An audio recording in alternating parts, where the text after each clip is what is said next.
सूबे के मुख्यमंत्री पुष्कर सिंह धामी जनपद चंपावत में एक दिवसीय भ्रमण कार्यक्रम पर बनबसा पहुंचे। बनबसा के एनएचपीसी सभागार में उन्होंने विद्युत, पेयजल, वन विभाग, लोक निर्माण विभाग तथा सिंचाई विभाग आदि की समीक्षा की। मुख्यमंत्री ने विभागीय अधिकारियों की लापरवाही एवं उदासीनता पर सख्त होते हुए अधिकारियों को फटकार लगाई। कहा कि सभी अपनी कार्यशैली में सुधार लाएं। साथ ही उन्होंने ऊर्जा और पेयजल के क्षेत्र में लापरवाही करने वाले अधिकारियों को चेतावनी देते हुए कहा कि बिजली पानी से जनता परेशान हुई तो अधिकारी स्वयं जिम्मेदार होंगे। उन्होंने पूर्णागिरी में सभी व्यवस्थाएं दुरुस्त रखने के निर्देश दिए। साथ ही उन्होंने कहा कि मां पूर्णागिरी में आने वाले श्रद्धालुओं को भी बिजली पानी की दिक्कत न होने पाए। मुख्यमंत्री धामी ने कहा कि भविष्य को देखते हुए आवश्यक विद्युत की मांग के अनुरूप आपूर्ति की योजनाएं अभी से तैयार कर लें। उन्होंने यूपीसीएल, पिटकुल व उरेडा से मिलकर प्रस्ताव तैयार करते हुए नए विद्युत घरों के कार्य का निर्माण शीघ्र करने के निर्देश दिए। बैठक में उन्होंने कहा कि टनकपुर बनबसा क्षेत्र में पुरानी विद्युत लाइनें एवं ट्रांसफार्मर को 1 माह के भीतर बदलने के साथ ही एलटी लाइन को भूमिगत करने हेतु प्रस्ताव तैयार करें। साथ ही नए टर्मिनल भी बनाए। आयुक्त कुमाऊं दीपक रावत ने वर्तमान में विद्युत, पेयजल आदि की व्यवस्था एवं मानसून की पूर्व तैयारी के संबंध में जानकारी दी।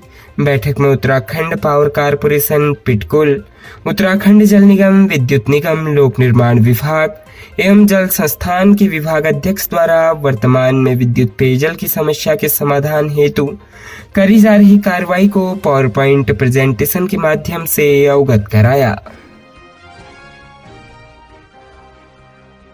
प्रदेश के हल्द्वानी शहर के ब्यूटी पार्लर चलाने वाली एक महिला एक बार फिर से विवादों में सामने आई है। ताजा मामला एक कपड़ा व्यापारी से जुड़ा है, जहां महिला ब्यूटी पार्लर संचालक ने कॉस्मेटिक कारोबार में साझेदार बनाने के नाम पर अल्मोड़ा निवासी व्यापारी से 8.25 लाख रुपए हड़प लिए। मामला कोतवाली तक पहुंचा तो दोनों पक्षों ने एक दूसरे के खिलाफ तहरीर दे दी। फिलहाल पुलिस पूरे मामले की जांच में जुटी हुई है। अल्मोड़ा निवासी कपड़ा कारोबारी ने पुलिस में तहरीर देते हुए कहा है कि उसके जानने वाले एक व्यक्ति के जरिए उसकी मुलाकात हल्द्वानी में ब्यूटी पार्लर चलाने वाली एक महिला से हुई थी। महिला ने कपड़ा व्यापारी से कहा वह कॉस्मेटिक प्रोडक्ट बनाने जा रही है, अगर 8.25 लाख रुपए उसके व्यापार में लगाए तो हर महीने 25 से 30 हजार रुपए कमाई के तौर पर मिलेंगे। इस दौरान महिला ने कहा कि व्यापार में महिला और उसका भाई 40-40 और व्यापारी 20% का हिस्सेदार होगा। जब व्यापारी ने कहा कि उसे इस नए कारोबार के बारे में कोई अनुभव नहीं है, इस पर महिला ने कहा कि आपको केवल पैसा इन्वेस्ट करना है और आपको हर महीने घर बैठे कमाई होगी। कॉस्मेटिक का कारोबार उनकी टीम देखती है, जहां महिला के झांसे में आकर व्यापारी ने 8.25 लाख रुपए करीब 10 महीने पहले लगा दिया था। पहले महीने महिला ने उसके खाते में 1500 रुपए डाले और कहा फायदा नहीं हुआ, इसी वजह से पैसे कम डाले। इसके बाद महिला और उसके भाई ने कहा कि कंपनी घाटे में चल रही है। इसके बाद व्यापारी महिला और उसके भाई से अपना पैसा मांग रहा था, लेकिन महिला द्वारा व्यापारी को पैसा नहीं लौटाया गया। मामला भूटिया पड़ाव पुलिस चौकी पहुंचा और हल नहीं निकला तो रविवार को दोनों पक्ष कोतवाली पहुंच गए।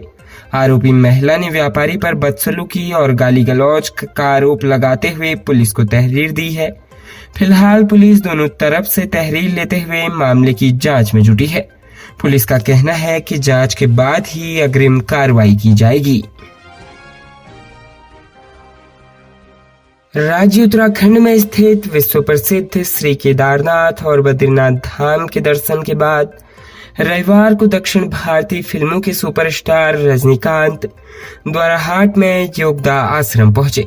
यहां पहुंचकर उन्होंने आश्रम के संतों के साथ भेंट करने के साथ ही ध्यान मंदिर के दर्शन किए। वह अब तक कई बार पांडव खोली स्थित महाअवतार बाबा की गुफा के दर्शन कर यहां आध्यात्मिक शांति के लिए ध्यान कर चुके हैं। रविवार को रजनीकांत के योगदा आश्रम पहुंचने पर स्वामी नित्यानंद गिरी, आश्रम अध्यक्ष स्वामी वासुदेवानंद गिरी, अम्यानंद गिरी और स्वामी धैर्यानंद गिरी ने उनका पुष्पगुच्छ भेंट कर स्वागत किया। इस दौरान उन्होंने आश्रम परिसर में स्थित कृष्ण मंदिर, पुस्तकालय, ध्यान मंदिर के दर्शन कर संतों के साथ आध्यात्मिक चर्चा की और प्रसाद ग्रहण कर उनका आशीर्वाद लिया। वह कई वर्षों से लगातार आध्यात्मिक यात्रा में द्वाराहाट पहुंच रहे हैं। योगदा आश्रम से निकलकर कौला गांव में स्थापित गुरु शरणम के लिए रवाना हुए। फिल्म स्टार रजनीकांत का द्वाराहाट के योगदा आश्रम और महाअवतार बाबा की गुफा से पुराना नाता रहा है। जानकारी के मुताबिक बाबा के आशीर्वाद से ही उन्हें फिल्मों में अपार सफलता मिली। एक बार प्रशंसकों ने उन्हें महाअवतार बाबा की तस्वीर भेंट की। इसके बाद से ही उनमें स्वतः ही आध्यात्मिक प्रवृत्ति जागृत हो उठी। तब उन्होंने महाअवतार बाबा के बारे में जानकारी प्राप्त की और पहली बार वर्ष 2002 में योगदा आश्रम पहुंचे। तब से वह निरंतर आश्रम पहुंचकर बाबा की गुफा के दर्शन के साथ ही यहाँ ध्यान लगाने पहुंच रहे हैं।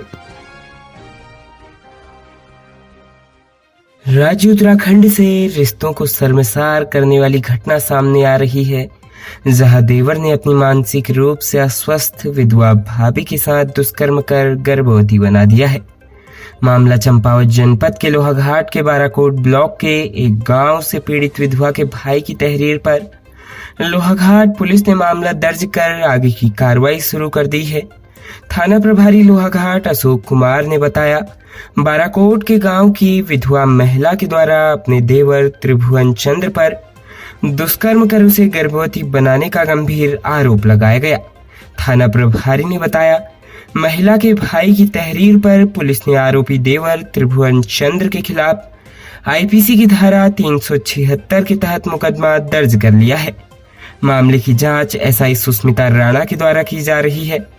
जल्द आरोपी को गिरफ्तार कर लिया जाएगा। जानकारी के मुताबिक महिला के पति की लगभग 1.5 वर्ष पूर्व मृत्यु हो गई थी। तब से वह अपनी सास और ससुर के साथ रहती है। महिला के 2 बच्चे हैं। महिला के द्वारा बार बार पेट दर्द होने की शिकायत पर उसके ससुर महिला को शुक्रवार को टनकपुर उप जिला चिकित्सालय ले गए, जहां डॉक्टरों ने महिला की जांच कर महिला को 5 महीने की गर्भवती बताया तथा टनकपुर थाने को सूचना दी, जिसके बाद टनकपुर पुलिस ने मामले को लोहाघाट पुलिस को सौंप दिया। बताया जा रहा है कि आरोपी देवर के भी 2 बच्चे हैं और वह पेशे से गाड़ी चालक है। आरोपी देवर अपने ऊपर लगे आरोपों को निराधार व झूठा बता रहा है। उसके द्वारा थाने में डीएनए टेस्ट कराने की मांग करते हुए प्रार्थना पत्र भी दिया गया। फिलहाल पुलिस पूरे मामले की जांच में जुटी हुई है। विधवा महिला का मेडिकल कराया गया है, जहां 5 महीने की गर्भवती महिला पाई गई है। प्रदेश में मौसम बदलने से फिलहाल बिजली की मांग गिर गई है। यूपीसीएल को राहत तो मिली है, लेकिन मई के महीने में बिजली की मांग ने ऑल टाइम रिकॉर्ड बना दिया है। पहली बार मई में बिजली की औसत मांग 5 करोड़ यूनिट से ऊपर पहुंची है। प्रदेश में इस वर्ष भीषण गर्मी के बीच मई का महीना यूपीसीएल के लिए खासा चुनौतीपूर्ण रहा। एक और जहां एक दिन में सर्वाधिक 6 करोड़ 2 लाख यूनिट तक बिजली की मांग पहुंची, तो पूरे महीने में बिजली की औसत मांग 5 करोड़ 1 लाख यूनिट पहुंच गई है। यूपीसीएल के इतिहास में पहली बार इतनी औसतन मांग पहुंची है।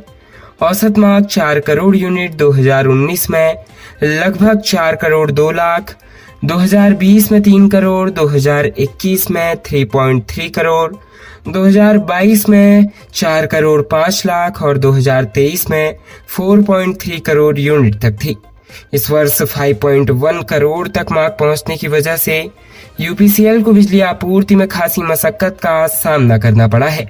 हालांकि पहाड़ में मौसम बदलने के बाद रविवार को बिजली की मांग 6.2 करोड़ यूनिट से गिरकर सीधे 5.8 करोड़ यूनिट पर पहुंच गई है।